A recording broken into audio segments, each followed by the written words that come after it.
Hello friend, power of education channel में आपका स्वागत है।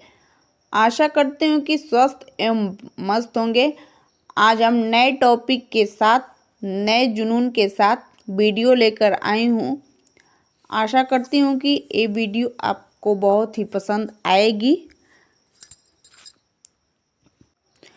आज का टॉपिक है हिंदी भाषा का उद्भव एवं विकास। हिंदी भाषा का उद्भव एवं विकास टॉपिक को लेकर आई हूँ।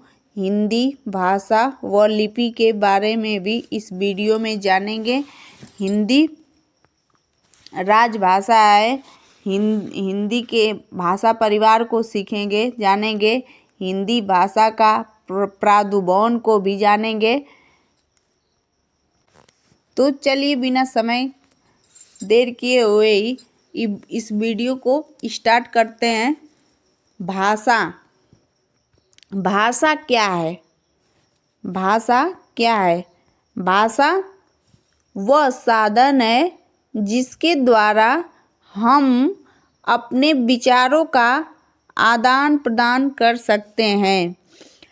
भाषा के द्वारा ही हम अपने विचारों का आदान प्रदान करते हैं। भाषा मुख से उच्चारित होने वाले शब्दों, वाक्यों आदि का वह समूह है जिसके द्वारा मन की बात को बताई जाती है। अर्थात हम कह सकते हैं कि भाषा वह है कि अपने भाव को दूसरे से व्यक्त कर सकते हैं। भाषा के रूप को चलिए देखते हैं। भाषा को 3 अलग अलग रूपों में विभाजित किया जा सकता है। पहला है मौखिक भाषा, सेकंड लिखित, थर्ड सांकेतिक। मौखिक भाषा किसे कहते हैं, चलिए जानते हैं। मौखिक भाषा का प्रयोग हम अपने जीवन काल में सबसे पहले ही करना सीखते हैं। इसके लिए मौखिक भाषा का मूल रूप कहलाती है। परंतु मौखिक भाषा अस्थायी होती है। मौखिक भाषा अस्थायी नहीं होती है, अस्थायी होती है। सेकंड लिखित भाषा। लिखित भाषा वह रूप है, भाषा का वह रूप है जिसमें विचार विनिमय के लिए हम लिखित चिन्ह संकेत का प्रयोग करके भाषा को लिखते हैं। लिखित भाषा कहलाता है। लिखित भाषा अस्थायी होता है। मान लीजिए मौखिक भाषा है, मौखिक भाषा तो हम कह देंगे, उसका कोई प्रूफ नहीं रहेगा, मुंह से बोल दिए, वो तो लिखा नहीं रहेगा कि फिर आगे जानेंगे। जब तक याद रहेगा, दिमाग में रहेगा, तभी तक उसका कोई प्रूफ नहीं है। इसलिए वो जो मौखिक भाषा होता है वो अस्थायी होता है और लिखित भाषा है तो अस्थायी होता है। यानी कि जो भाषा लिख देते हैं वो अस्थायी हो जाता है। अस्थायी का मतलब कि आज लिख दिए, कुछ भी हम लिख दिए तो ये 10 साल बाद भी वही लिखा मिलेगा, और मौखिक तो फिर 10 साल बाद नहीं मिलेगा। इसीलिए मौखिक अस्थायी होता है और लिखित भाषा अस्थायी भाषा होता है। थर्ड है सांकेतिक भाषा। सांकेतिक भाषा कई बार अपने विचारों को व्यक्त करने के लिए हम ध्वनियों का प्रयोग न करके शारीरिक संकेत व भाव का प्रयोग करते हैं। यही भाषा का सांकेतिक रूप या सांकेतिक भाषा कहलाता है। यानी हम संकेतों का प्रयोग करते हैं, नहीं बोलते हैं, नहीं लिखते हैं। संकेत के माध्यम से, इशारों में जो बातों का आदान प्रदान करते हैं, इसे ही सांकेतिक भाषा कहते हैं। लिपि, लिपि क्या है? लिपि क्या है? लिखने की, किसी भाषा की लिखने की विधि को लिपि कहते हैं। यानी कि किसी भी भाषा में लिखा गया हो, हिंदी हो, अंग्रेजी हो, नेपाली हो, संस्कृत हो, जिस संकेत के द्वारा लिखा जाता है उसे ही लिपि कहते हैं। जैसे हिंदी, नेपाली, संस्कृत भाषा तीनों को मिलाकर देवनागरी लिपि कहते हैं। देवनागरी लिपि नागरी अथवा देवनागरी का सर्वप्रथम उल्लेख 8वीं शताब्दी के गुजराती राजा जयभट्ट के लेख में मिलता है। हिंदी भाषा देवनागरी लिपि में लिखी गई है। ध्वनि के अनुरूप संकेत की दृष्टि से देवनागरी सर्वश्रेष्ठ लिपि है। सर्वश्रेष्ठ लिपि कौन सी है? सर्वश्रेष्ठ लिपि देवनागरी लिपि है। प्राचीन भारतीय लिपियों में ब्राह्मी लिपि सर्वश्रेष्ठ लिपि मानी गई है।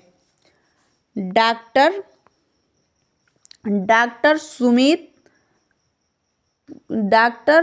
सुमित कुमार चटर्जी ने भारतीय भाषाओं के लिए देवनागरी के स्थान पर रोमन लिपि का प्रस्ताव किए थे। इसी प्रकार अब्दुल कलाम आज़ाद ने हिंदी भाषा के लिए रोमन लिपि का समर्थन किए थे। यानी कि सबसे पहले डॉक्टर सुमित कुमार चटर्जी ने देवनागरी लिपि के स्थान पे रोमन लिपि का प्रस्ताव रखे थे और अब्दुल कलाम आज़ाद ने हिंदी भाषा के स्थान पर रोमन लिपि का समर्थन किए थे। देवनागरी में सुधारों को आरंभिक प्रयत्न महादेव गोविंद रानडे ने किए थे। सन 1904 में लोकमान्य तिलक ने केसरी पत्र के माध्यम से देवनागरी में सुधारों की संभावनाओं की ओर ध्यान आकर्षित किए थे। चलिए आगे देखते हैं राजभाषा। राजभाषा क्या है? राजभाषा जिस भाषा में शासन का कामकाज संपादित होता है उसे राजभाषा कहते हैं। अशोक के समय में पाली राजभाषा थी। राष्ट्रीय चेतना के विकास के साथ हिंदी को राजभाषा और राष्ट्रभाषा बनाने की जोरदार मांग उठी थी। पंडित मदन मोहन मालवीय के सतत प्रयत्न से सन 1901 में संयुक्त प्रांत की कचहरी की भाषा के रूप में हिंदी को उर्दू के समान अधिकार मिला था। संविधान सभा में हिंदी को राजभाषा बनाने का प्रस्ताव सर्वप्रथम गोपाल स्वामी अयंगर ने प्रस्तुत किए थे। कौन प्रस्तुत किए थे? संविधान सभा में हिंदी को राजभाषा बनाने के लिए गोपाल स्वामी अयंगर जी ने प्रस्तुत किए थे। आगे देखिए, भारतीय संविधान में हिंदी को 14 सितंबर 1949 को मान्यता प्रदान की गई। ये डेट बहुत इम्पोर्टेंट है, प्रत्येक एग्जाम में पूछा जाता है। इसको नोट कर लीजिए। भारतीय संविधान में हिंदी को मान्यता कब प्रदान की गई? 14 सितंबर 1949। कब? 14 सितंबर 1949। संविधान के अनुच्छेद 343 के अनुसार संघ की राजभाषा हिंदी और लिपि क्या थी? देवनागरी लिपि। ओके, ठीक।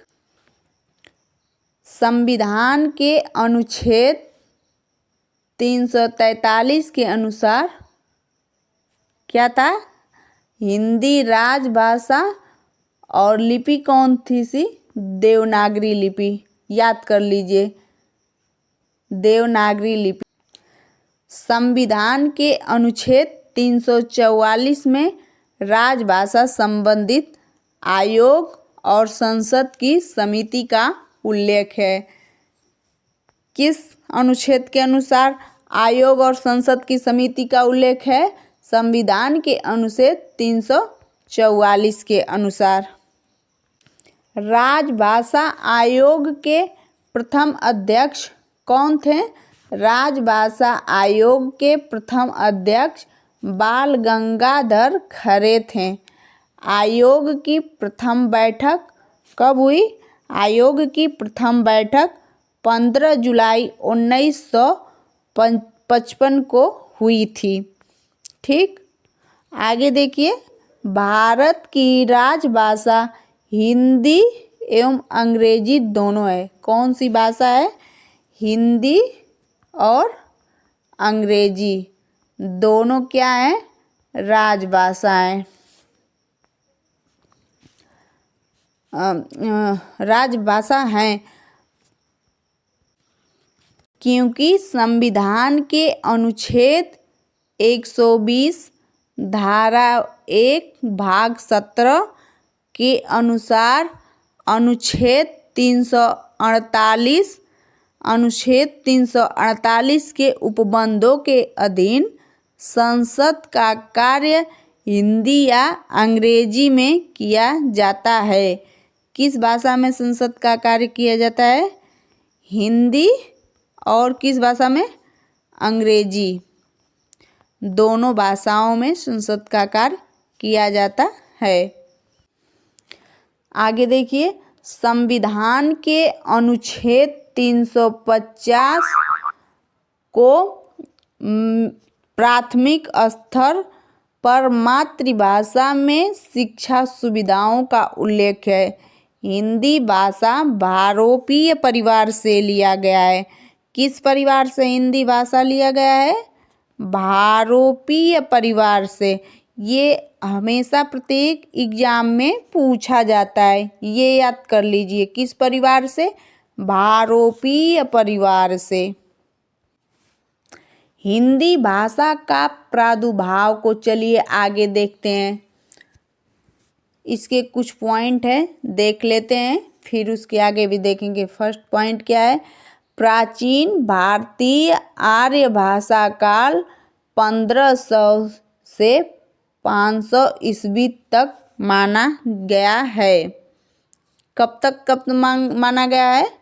1500 से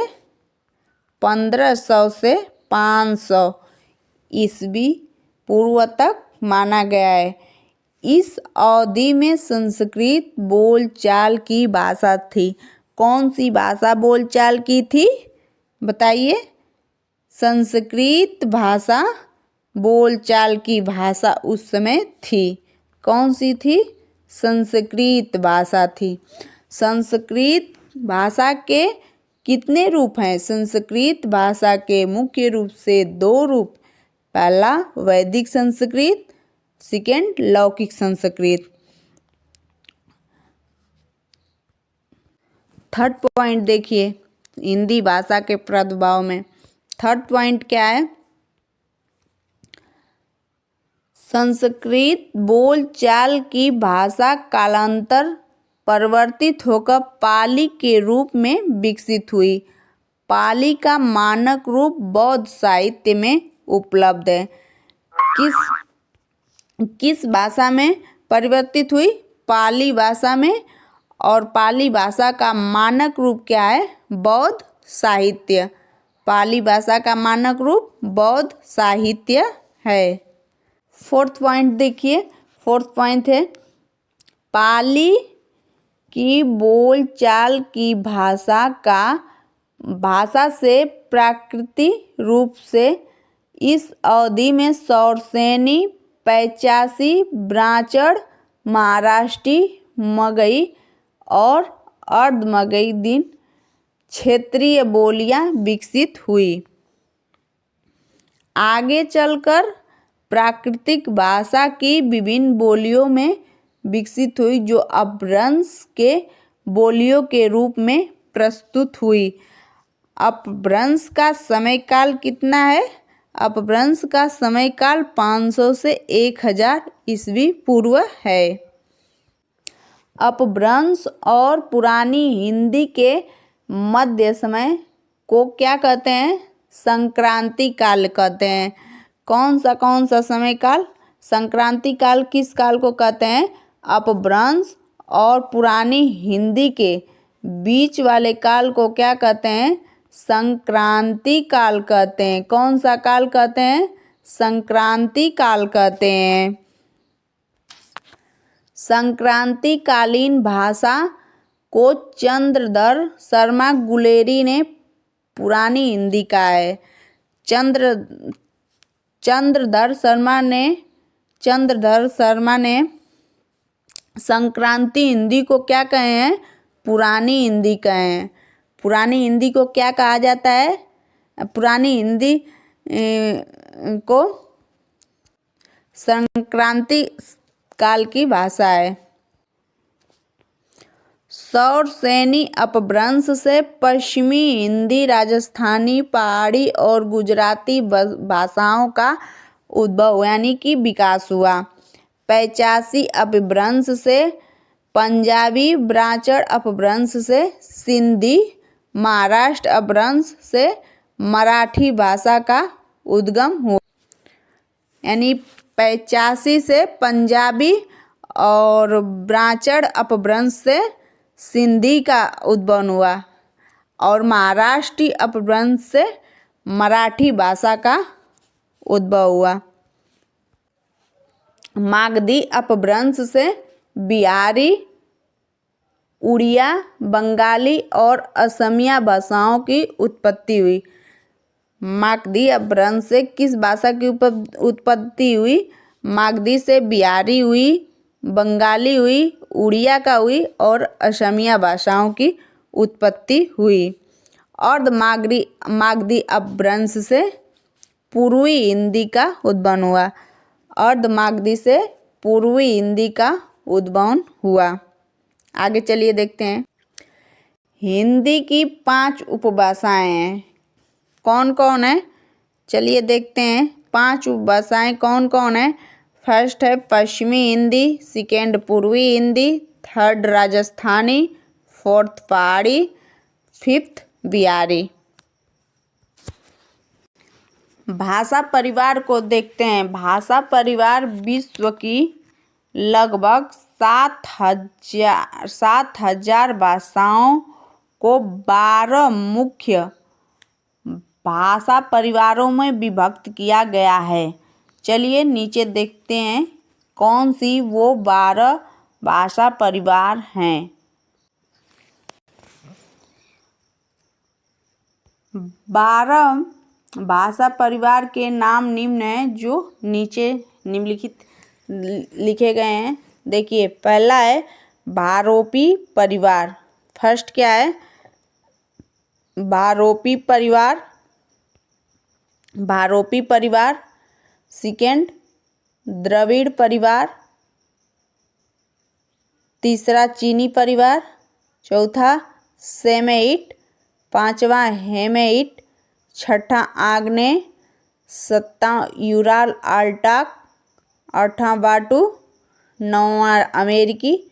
10वां काकेशस। 11 सूडानी। 12 बुशमैन। ये 12 भाषाओं का मुख्य परिवार है। भारत में मुख्य रूप से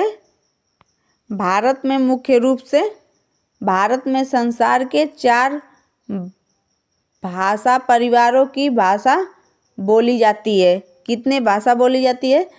4 भाषा परिवारों की भाषा बोली जाती है, जिसमें से भाषा भारतीय परिवार व द्रविड़ भाषा परिवार मुख्य हैं।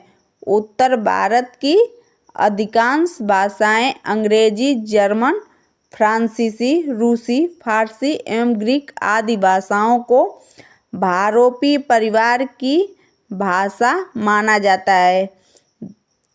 कौन कौन सी भाषा को भारोपी परिवार का भाषा माना जाता है?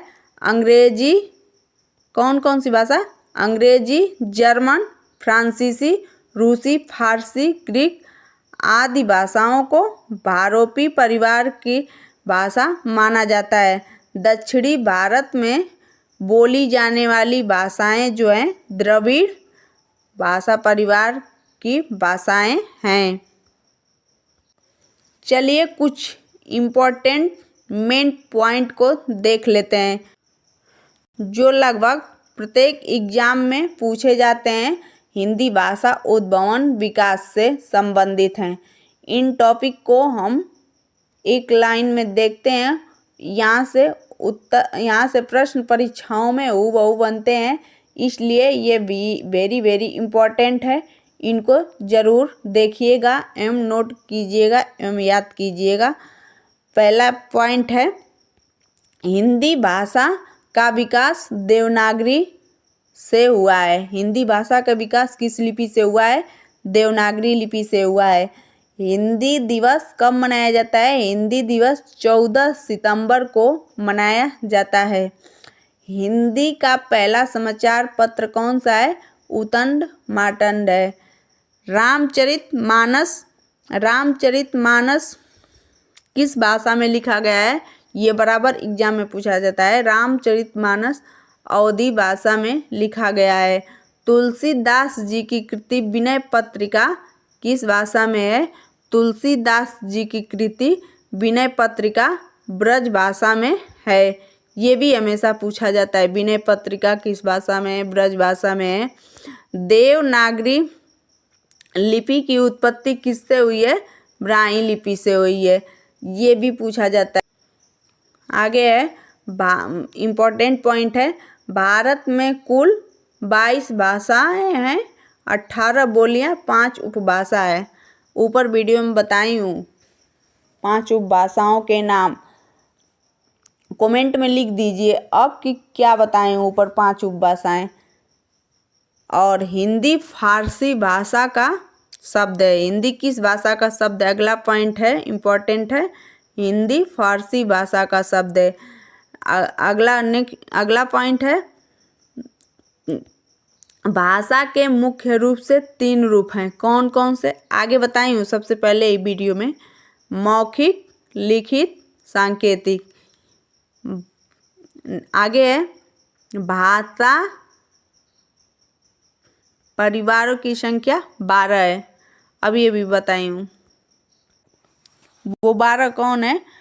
12 कौन कौन बताई हूँ? भारोपीय परिवार, द्रविड़ परिवार, चीनी, सेमेइट, हेमेटिक, आग्नेय, यूराल, बाटू, अमेरिकी, काक्रेसक, सूडानी, बुशमैन। इसमें से मुख्य रूप से हम लोग को काम के लिए भारोपी परिवार है। भारत में मुख्य रूप से भारोपी परिवार से ही क्वेश्चन बनते हैं। तो आशा करती हूँ कि ये वीडियो आपको पसंद आई होगी। अगर वीडियो पसंद आई है तो प्लीज़ मेरे वीडियो को लाइक कीजिए, शेयर कीजिए अथवा कमेंट में लिखिए कि वीडियो कैसी लगी। फिर किसी अगले टॉपिक पे मिलती हूँ।